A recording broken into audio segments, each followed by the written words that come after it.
Geçmiş olsun. O zaman şanslı. بس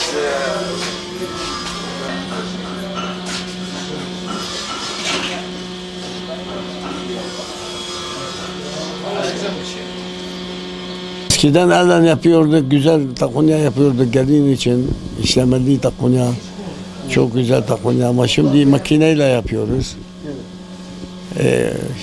Şimdi iş kalmadı. Artık bitti takunya. Ses çıkarıyor, ondan kimse almıyor. Apartmanlar için almıyorlar. Apartman ses çıkarıyor. Terlik çıkmış üzerine.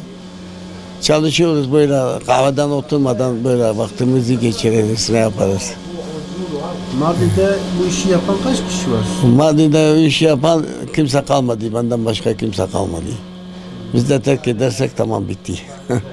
Kimse de yetişmedi. Çırak otur bırakmadık yanımıza. Çünkü sanat ölüyor ha. Sanat terk ediyor. Belki eskiden 50 tane dükkan vardı. Bak kimse kalmadı. Bu benim babamın sanatıdır.